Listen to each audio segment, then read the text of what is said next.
हमने जहाँ से चैप्टर छोड़ा था आज हम वहीं से स्टार्ट करेंगे। हमने छोड़ा था पीछे अपने चैप्टर से हमने छोड़ा था, और जो हमारा स्टार्टिंग अप था वो था लुकिंग थ्रू अ ब्रिक जाली। तो हरी ज़रा रीड करो। The mason who built Jagriti school had also made different jali patterns on the walls. कहने का मतलब ये है कि जिन मिस्त्रियों ने जागृति स्कूल बनाया था उन्होंने अलग अलग तरीके की जाली के पैटर्न भी दीवारों पर बनाए थे। आपको ये चित्र दिख रहा होगा गाइस, आप अपनी भी बुक में देख सकते हैं बच्चों कि ये जो आपको चित्र दिख रहा होगा ये उन्हीं लोगों ने बनाया था जिन्होंने जागृति स्कूल बनाया था। ठीक है, नीचे भी आप देखिए, ये देखिए, ये देखिए। तो और ये आगे ज़रा रीड करिए, हमें क्वेश्चन कुछ दे रखा है। How many different jali patterns can you see in these two photos? कहने का मतलब इसमें ये है, जो हमसे क्वेश्चन पूछा गया, आपको इधर दो पिक्चर्स दी गई हैं, दो फोटोज़ दी गई हैं। इनमें ये पूछ रहे हैं कि ऊपर दिए दोनों फोटोज़ में हमें कितनी जाली के जो पैटर्न हैं वो नज़र आ रहे हैं। तो आप लोग बताइए आपको कितने जाली के पैटर्न आ रहे हैं। फर्स्ट हरी आप बताओ कि आपको इस जो पैटर्न है, जो दोनों पिक्चर्स दी गई हैं, उसमें कितनी जो जाली के पैटर्न्स हैं वो नज़र आ रहे हैं। First, second, okay, third, fourth, fifth, sixth, seventh, eighth and ninth. तो हर्षित को 9 नज़र आ रहे हैं जो जाली के पैटर्न्स हैं।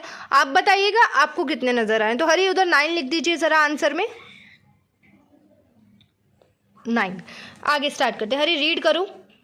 This is a drying of another beautiful जाली। यहाँ एक और सुंदर जाली का चित्र दिया गया है। ये इस जाली की बात कर रहे हैं बच्चों। ये जो आपको इधर फोटो दी गई है ये इसी जाली का जो फोटो है वो है। आगे हरी रीड करो। Now colour some brick and red and make your own jaali patterns in the wall drawn below. कहने का मतलब ये है नीचे दी गई दीवार की कुछ ईंटों में हमें लाल रंग भरना है और अपना जाली पैटर्न बनाना है। आपको, हाँ, हर्षित ने ये ऑलरेडी कंप्लीट कर चुका है। अब आपको ये जो आपको आपकी बुक में जो एनसीईआरटी की जो आपकी बुक है उसमें जो आपको ये दिखेगा वो वाइट दिखेगा, पूरा आपके लिए वाइट होगा। इसमें आपको आप ऑरेंज कलर ले सकते हैं या आप रेड कलर ले सकते हैं। हर्षित ने ऑरेंज कलर से किया है। आप जैसे देख सकते हैं इसने जाली का पैटर्न बनाने का ट्राई किया है और इसका कुछ इस तरीके से बना है। आप लोग दिखाइएगा आप लोगों को कैसा बनता है, पिक्चर सेंड कीजिएगा। ठीक है, आगे रीड करते हैं। Can you see the window jharokha in this photo of the school? तो इसका मतलब ये है कि क्या स्कूल के इस चित्र में झरोखा देख सकते हैं। अरे झरोखा क्या है आप बताइए पहले। झरोखा ये जो मैं बता देती हूँ, ये जो आप लोगों को डिज़ाइन दिख रहा होगा ये ऐसे करके जो जा रहा है यही जो है हमारा वो क्या है हरी, झरोखा। अब आपको ये दिया गया है, now draw some jharokha patterns on the wall here you can shade it black. ये आपको उधर वॉल दी गई है, पूरी वॉल दी गई है। इस पे आपको कुछ इस तरीके का झरोखा या अपने हिसाब से अपने इमेजिनेशन के हिसाब से आपको झरोखा समझ में आ गया है बच्चों क्या होता है। आपको अपनी इमेजिनेशन के हिसाब से, या झरोखा मतलब झरोखा तो मेनली इसे कहते हैं लाइक अ विंडो टाइप होता है और डिज़ाइन कुछ इस तरीके का होता है। आप अपने हिसाब से यहाँ पर झरोखा जो है पेंसिल के शेड द्वारा वो इजीली बना सकते हैं। ठीक है, आगे पेज पलटो हरी। तो ये पिक्चर आप देख सकते हैं, ये देखिए, ये देखिए। हरी रीड करो ज़रा। This jali is from a library building in Kerala. हाँ, कहने का मतलब ये है यह जाली केरल के पुस्तकालय की इमारत पर बनी है। मतलब ये जो आपको अपनी बुक्स में ये जो जाली का ये वाला जो हरी पेंसिल करो ज़रा, ये वाला जो जाली का डिज़ाइन है आप लोगों को जो अपनी बुक में दिख रहा होगा ये केरला में एक लाइब्रेरी है, उसकी जो इमारत है, उसकी जो बिल्डिंग है, ये जो डिज़ाइन है उस पर बना हुआ है।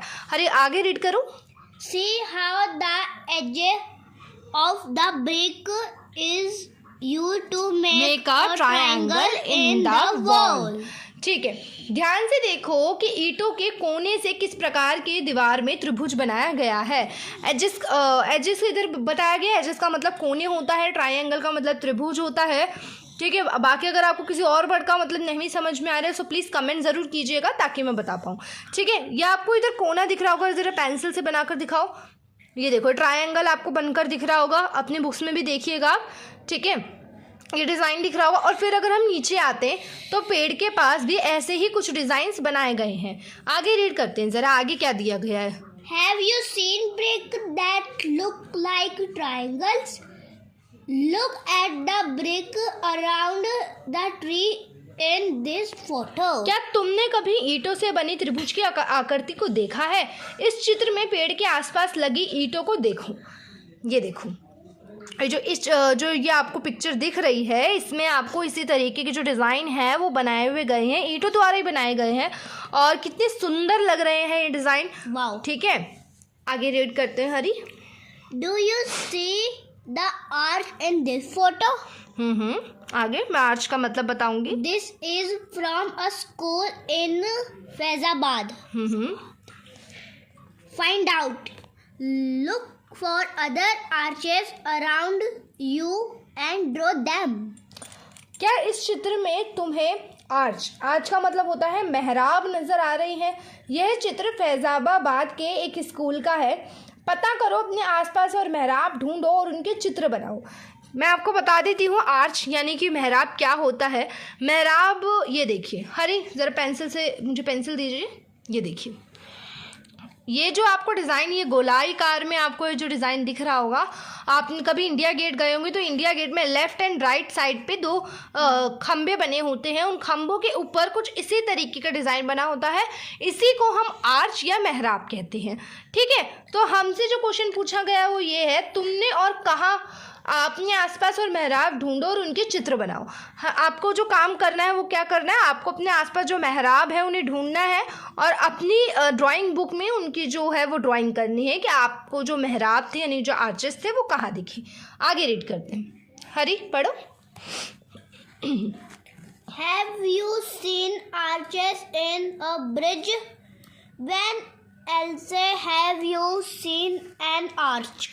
क्या तुमने किसी पुल में मेहराब की आकृति देखी है?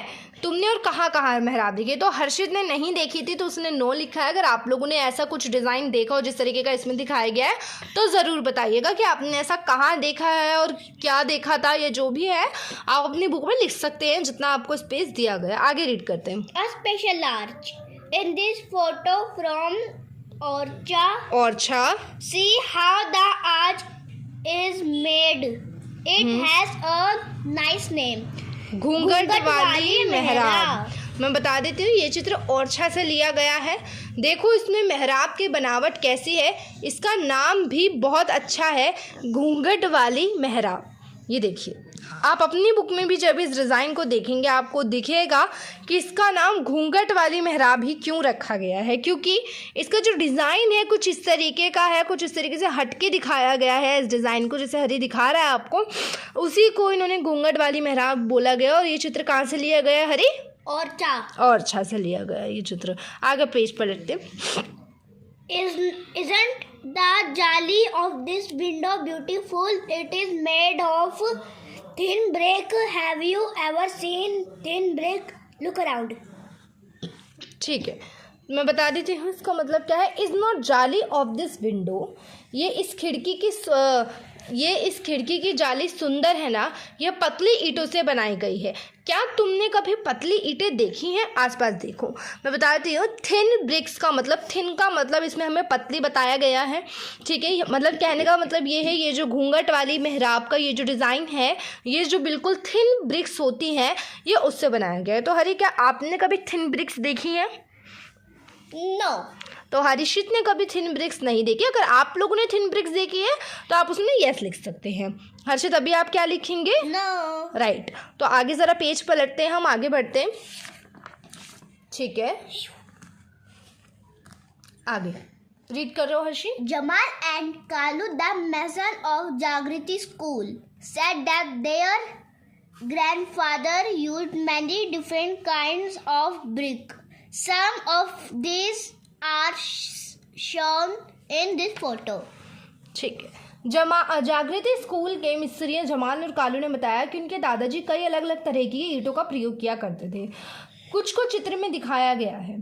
तो ये देखिए, जो ब्रिक्स हैं वो कुछ इस तरीके की हैं, कुछ तो अपना कर्व्ड शेप में है, ठीक है, कुछ आपका लॉन्गेस्ट है, कुछ आपका 6 फेसेस वाली ब्रिक्स है। तो हमें यही बताना है कि कौन सी 6 फेसेस वाली ब्रिक्स है, या मतलब हमें इन्हीं क्वेश्चंस के जो है आंसर्स हमें देनी है। तो हर्षित ज़रा रीड करें। Which of these bricks have curved edges? मैं आपको बता देती हूँ। इसमें बोला गया है इनमें से किस ईंट के घुमावदार किनारे, यानी कि कौन सी जो इसमें ब्रिक है उसके कर्व्ड एजेस है, हमें वो बताना है। तो हरी कौन सी ब्रिक है जिसकी कर्व्ड एजेस है? फर्स्ट। तो हर्षित बोल रहा है ये वाली ब्रिक्स। आपको जो लगता है आप वो भी बिल्कुल बता सकते हैं। आपको कौन सी ब्रिक लगती है जिसकी क्या है हरी? घुमावदार किनारे। हाँ, घुमावदार किनारे हैं जिसके। आगे रीड करते हैं। How many faces do you see of the longest brick? How many faces do you see of the longest brick? कहने का मतलब इसमें ये है सबसे बड़ी ईंट की कितनी सतह नज़र आ रही हैं। कितनी नज़र आ रही है हरी? 2। मैं बता देती हूँ कैसे। ये वाली सबसे इसमें बड़ी जो ब्रिक है वो है, इसमें हर्षित को एक ये वाला फेस नज़र आया है और एक हर्षित को ये वाला फेस नज़र आया है। आप लोगों को कौन सा है आप ज़रूर बताइएगा। तो हर्षित के हिसाब से हर्षित को 2 फेसेस नज़र आए हैं। आगे रीड करो हर्षित। In there any brick which has more than 6 faces?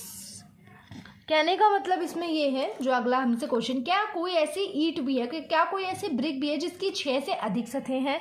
क्या हरी है ऐसी कोई ब्रिक? Yes, 3rd। तो हर्षित के हिसाब से इसे हरी 3rd जरा गिन के बताओ। 1 2 3 4 5 6 7 8 9 फेसेस। तो हर्षित के हिसाब से जो 3rd ब्रिक है उसमें 9 फेसेस शो हो रहे हैं। राइट हर्षित? यस। ओके, आप लोग ज़रूर बताइएगा आपको उसमें कितने फेसेस हैं जो, या कौन सी सबसे ज़्यादा आपको जो फेसेस हैं वो नज़र आए हैं। हर्षित आगे रीड करें। Find out the size of a brick. Have you seen bricks of different sizes? कहने का मतलब इसमें है ये है, have you seen bricks of different sizes. क्या आपने कभी, क्या तुमने अलग अलग आकार की ईंटें देखी हैं? एक ईंट को लेकर उसको हमें मापना है। हरी ज़रा रीड करो। Take 1 brick and measure it. Measure Hari measure है वो। Measure it. हमें एक ब्रिक लेनी है बच्चों, ठीक है, हमें उसे मेज़र करना है। उसमें मेज़र क्या क्या चीज़ें करनी है? पहला हरी क्या लिखा है? How long is it? वो कितनी लंबी है। दूसरा, हाउ वाइड इज इट? तीसरा, हाउ हाई इज इट? पहला हमें बताना है वो कितनी लंबी है, दूसरा हमें बताना है वो कितनी चौड़ी है, ठीक है, तीसरा हमें बताना है वो कितनी लंबी है। ठीक है, हमें 3 चीज़ें बतानी है। How long is it, how wide is it and how high is it. तो अगर आप ब्रिक को जो नापते हैं तो वो 10 इंचेस की उसकी लेंथ आएगी। हर्ष ज़रा लिखो 10 इंचेस। अगर आप भी नापेंगे तो उसकी जो 10 इंचेस है वो लेंथ आएगी। हर सिर्फ 10 इंचेस लिख दीजिए, CHES। ठीक है, हाउ वाइड इज इट, कितनी चौड़ी है। तो जो चौड़ी है वो 4.5 इंचेस, मतलब 4.5 इंचेस वो वाइड होगी।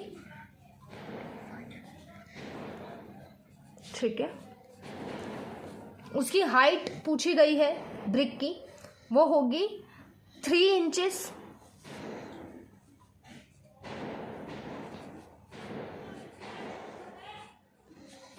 ठीक है, आगे क्वेश्चन रीड करते हैं। Munia wants to make a wall 1 meter long. How many bricks will she need to put in a line? Muniya 1 metre लंबी दीवार बनाना चाहता है। उसे एक कतार में कितनी ईंटें लगानी पड़ेंगी? कहने मैं बता देती हूँ इसका कैसे आंसर आएगा। जब भी हम वॉल बनाते हैं लाइक आप ऐसी वॉल बना रहे हैं, ठीक है, ये वॉल है, ये वाली वॉल है, तो उसको सबसे पहले इस वाली लाइन में, मतलब एक कतार में, एक लाइन में उसे कितनी ईंटें लगानी पड़ेंगी। तो जब कभी भी हम वॉल बनाते हैं, आप अपने घर में भी नोटिस करना, मिनिमम से मिनिमम, मतलब वॉल तो आप कितने भी लंबी बना सकते हैं, लेकिन मिनिमम कम से कम आपको 4 जो ब्रिक्स हैं, वो 4 जो ब्रिक्स हैं आपको लाइन में लगानी पड़ेंगी। She needs 4 bricks to make a wall 1 metre long. और क्योंकि हमसे इसमें 1 मीटर लॉन्ग पूछा गया, मतलब सिर्फ हमें 1 मीटर लंबी बनानी है। आप उसको नाप सकते हैं जब आप 4 जो ब्रिक्स हैं उसको अगर आप एक साथ लाइन में लगाएंगे तो वो कितने मीटर बनेगी, वो 1 मीटर लंबी बनेगी। तो हमसे 1 मीटर का हिसाब पूछा गया था, इसलिए उसका आंसर हरी क्या आएगा, 4 ब्रिक्स। 4 ब्रिक्स लिखो हरी।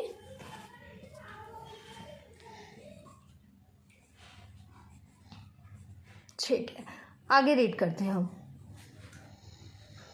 Bricks and bricks, hot and fresh. Ganesh and Sahiba live near a kiln where bricks are made. ईंटें भट्टी से निकली, ठीक है। Bricks and bricks, hot and fresh. Ganesh and Sahiba live near kiln. Kiln का मतलब होता है भट्टी। गणेश साहिबा ईंटें बनाने वाले भट्टी के पास रहते हैं, ठीक है। आगे रीड करते हो। Can you guess how high is the chimney?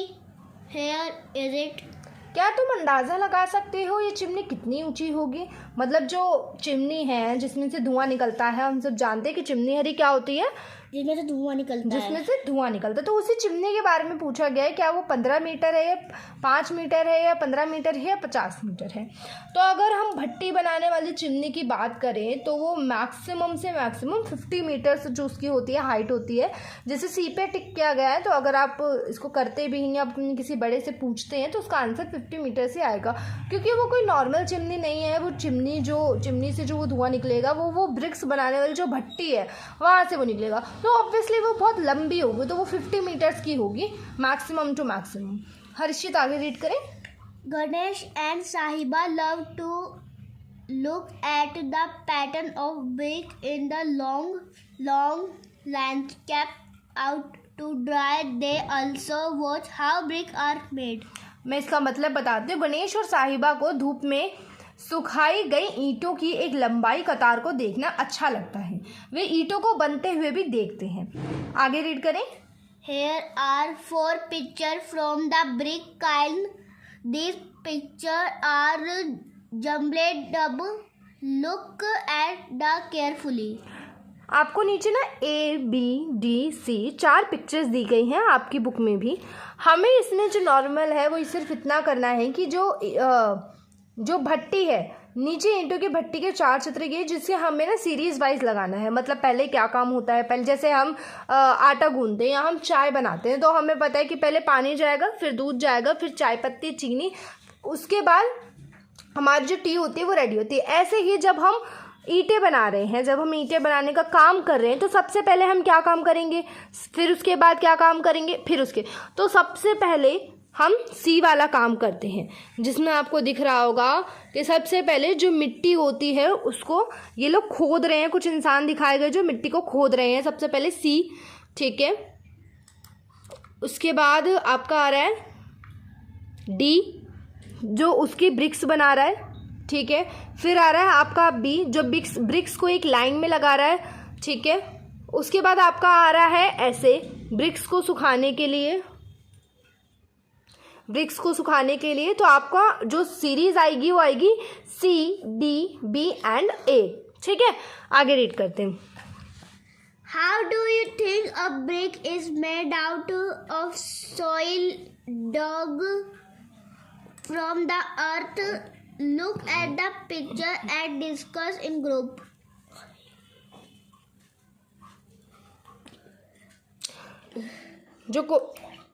जो क्वेश्चन है, ज़मीन से खोद कर निकाली गई ईंटें से भट्टी कैसी बनाई जाती है। चित्र देखो समूह में, मतलब आपका जो फ्रेंड्स का ग्रुप होगा आपको उसमें क्या बात करनी है कि ज़मीन से खोद कर निकाली गई मिट्टी से ईंटें कैसी बनाई जाती हैं। ये डिस्कशन आपको अपने फ्रेंड्स ग्रुप में करनी है। हरी आप भी ज़रूर कीजिएगा अपने फ्रेंड्स ग्रुप में कि ज़मीन से खोद कर निकाली गई मिट्टी से ईंटें कैसी बनाई जाती हैं। इसका डिस्कशन कहाँ करना है, अपने फ्रेंड्स ग्रुप में करना है। ठीक है हरी, ये Yes. ज़रूर इंपॉर्टेंट है, ये कीजिएगा ज़रूर, ताकि आप बच्चों को भी सबको पता लगे कि हाँ भाई कैसे जो ब्रिक्स हैं वो बनती हैं। आगे 1 पेज लेस्ट रह रहा है हमारा सिर्फ। आगे Have you seen a brick kind? Did you try to guess the number of bricks kept there? ठीक है, इसमें जो क्वेश्चन है वो ये है, क्या तुमने कभी ईंटें पकाने की भट्टी देखी है? क्या तुमने कभी अंदाज़ा लगाया है कि वहाँ कितनी ईंटें हो सकती हैं? तो हरी ने तो नहीं देखी हैं भट्टी बनाने वाली जो होती है, लेकिन हरी क्या तुम ये अंदाज़ा लगा सकते हो कि उसमें कितनी कम से कम जो ईंटें होती होंगी वो बनती होंगी?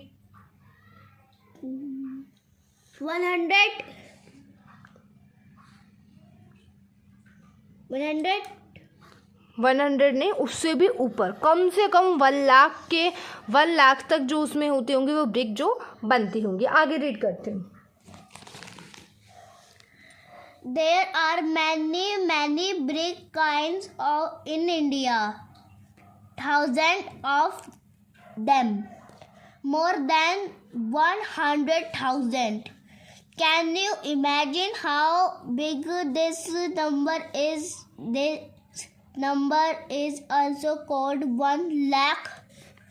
Can you try to write it? Ask your friend where they have heard of a lakh. Heard of lakh. Bharat में ईंटों की बहुत सारी भट्टियां हैं, हज़ारों की संख्या में, शायद 100,000 से भी ज़्यादा। क्या तुम अंदाज़ा लगा सकते हो कि कितनी बड़ी संख्या है? इस संख्या को 1 लाख कहते हैं। क्या तुम इसे लिख सकते हो? हरी, क्या आप 1 लाख को लिख सकते हो? हर्षित? Yes. ओके, हर्षित लिख सकता है। इस संख्या को क्या तुम इसे लिख सकते हो? अपने दोस्तों से पूछो कि उन्होंने 1 लाख की संख्या कहाँ सुनी है। तो हर्षित, ये आप ज़रूर क्वेश्चन अपने दोस्तों से कीजिएगा कि जो उन्होंने 1 लाख का जो अमाउंट है या 1 लाख जो नंबर है वो उन्होंने कहाँ कहाँ और कब कब सुना है। आगे रीड करते हैं। Also find out your बताओ, दिक्कत आ रही है? Look at this photo and guess how many bricks are carried by this Carried. by this truck. इन चित्र को देखकर अंदाज़ा लगाओ कि इस ट्रक में कितनी ईंटें ढोई जाती हैं। कैरेड का मतलब होता है ढोई जाना, मतलब उसमें रखना या उसको एक जगह से ले जाकर कहीं दूसरी जगह उसे कैरी करना। इसका मतलब ये है, किसी ड्राइवर से पता लगाओ कि एक ट्रक में कितनी ईंटें ढोई जा सकती हैं। वैसे तो हमारे नियर बाय तो कहीं कोई ऐसा है नहीं जो ईंटों का काम होता, नहीं तो हम ज़रूर पूछते।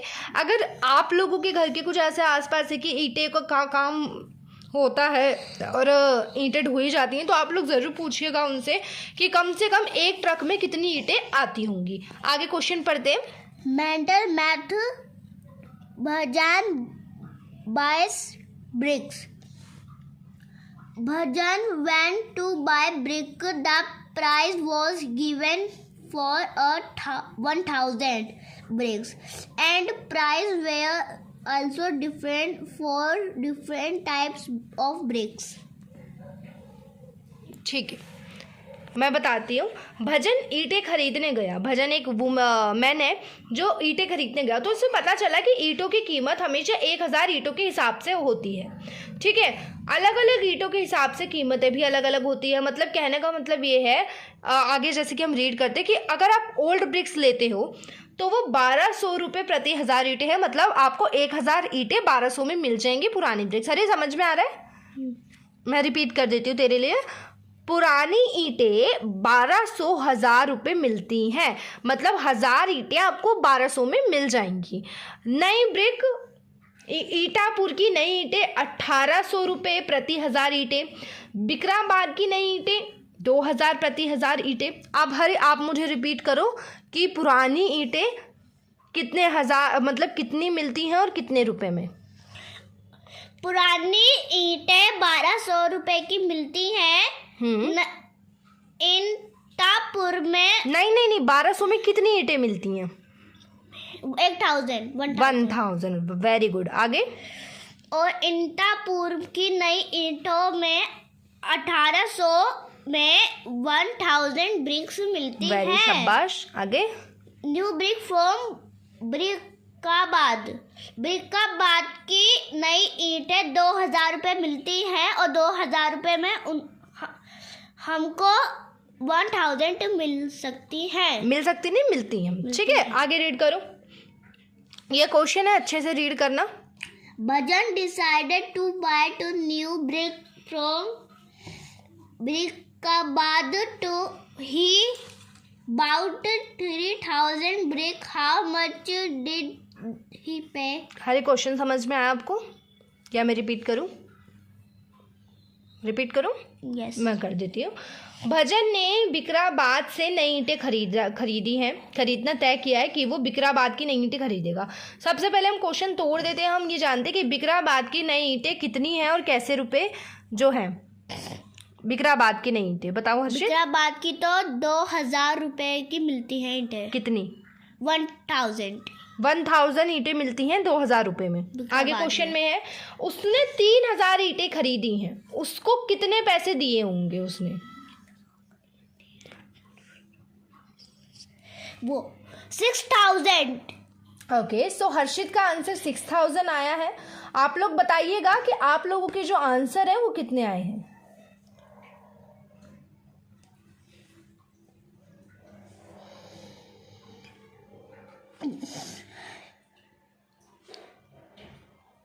ठीक है, तो हर्षित का आंसर है 6000। हरी राइट करो। ठीक है, आगे क्वेश्चन पढ़ते हैं। Guess what he will pay if he buys 500 old bricks. मैं बताती हूँ हर्षित, जैसे कि अगर वो 500 ईंटें खरीदता तो उसे कितने पे करने होते? अगर वो 500 ईंटें पुरानी खरीदता तो। अच्छा, ओल्ड ब्रिक्स का प्राइस क्या है? 1200। उसको उसमें 1000 ब्रिक्स मिलती हैं, राइट। तो क्वेश्चन ये है कि वो 500 अगर ओल्ड ब्रिक्स लेता है तो वो कितना पे करेगा? 1000 में कितनी ब्रिक्स मिल रही हैं? सॉरी, 1200 में कितनी ब्रिक्स मिल रही हैं? 1000। तो 1000 का हाफ कितना होता है? 500। 1200 का हाफ कितना होता है? 600। ठीक है, तो 1200 का हाफ होता है 600। और तो हर्षित अब समझ में आया आपको? बताओ, रिपीट करो। 12,000 का हाफ होता है 600। 1200 का हाफ होता है 600। क्वेश्चन ढंग से समझो हर्षित। पुरानी ईंटों का जो प्राइस है वो 1200 है। 1200 में हमें 1000 ईंटें मिलती हैं। हमसे क्वेश्चन में पूछा गया है कि 500 ईंटें, 500 पुरानी ईंटें अगर वो खरीदता है तो कितने पैसे देगा। अब समझे क्वेश्चन? बताओ क्या आएगा आंसर?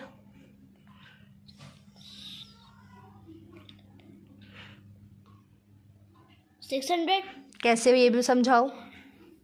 बच्चों को समझना है कैसे आपने 600 निकाला है। 1200 का आधा होता है 600। 1000 का आधा होता है 500। तो इसका आंसर हुआ 600 रुपीज। तो लिखो, पहले 600 लिखो। मैं बच्चों आपको भी समझा देती हूँ। 1200 में उसे 1000 ईंटें मिलती हैं बच्चों, ठीक है। और अगर वो उन्हीं ईंटों का आधा ले रहा है, जब 500 ईंटें ले रहा है पुरानी ईंटों का, तो ऑब्वियसली उसे 1200 का हाफ पे करना होगा। कहने का मतलब ये है, जैसे कि आप चॉकलेट्स ले रहे हो, आप डेयरी मिल्क चॉकलेट्स ले रहे हो, आपको 8 चॉकलेट मिलती हैं, मतलब 8 रुपये अगर आप पे करते हो तो आपको 4 चॉकलेट मिलती हैं। लेकिन आपको सिर्फ 2 चॉकलेट चाहिए तो आपको कितने पे करने पड़ेंगे? 4 रुपीज़ आपको पे करने पड़ेंगे। वैसा ही इसमें भी हिसाब है कि जब आप किसी चीज़ का आधा ले रहे हो तो आप उसका आधा ही तो पे करोगे। जब आप कभी, आपकी मम्मा मंडी जाती हैं, सब्ज़ी मंडी जाती हैं, अगर वो आधा किलो आलू ले रही हैं 1 किलो की बजाय, तो वो 1 किलो का जितना पे करती है उतना आधा किलो का ही तो हाफ उसका पे करेंगी। ठीक है, मैं आशा करती हूँ आप लोगों को ये अच्छे से समझ में आया होगा बच्चों। अगर आपको कोई भी डाउट है तो आप कमेंट करके ज़रूर पूछिएगा, वीडियो को लाइक कीजिएगा, सब्सक्राइब कीजिएगा। और हरी आप कुछ बोलना चाहते हैं? Like and subscribe and okay, like subscribe and comment ज़रूर कीजिएगा कोई भी डाउट हो। और नेक्स्ट आपको क्या पढ़ना है, ईवीएस, हिंदी, इंग्लिश, या फिर से हम मैथ्स का सेकंड चैप्टर स्टार्ट करें, मैथ्स में किसी और चैप्टर का डाउट है, या आपको डिवाइड इनटू मल्टीप्लिकेशन में कोई भी दिक्कत है, आप प्लीज़ ज़रूर पूछिएगा। ये चैनल क्लास 4th के स्टूडेंट्स के लिए भी है, क्लास 5th के स्टूडेंट्स के लिए भी है। अगर आपको कोई दिक्कत हो तो ज़रूर मेरे से पूछिएगा। क्लास 1 से लेकर 5th तक के जितने स्टूडेंट्स हैं, कोई भी क्वेश्चन हो आप ज़रूर ज़रूर ज़रूर पूछिएगा। Thank you so much guys and thanks for watching.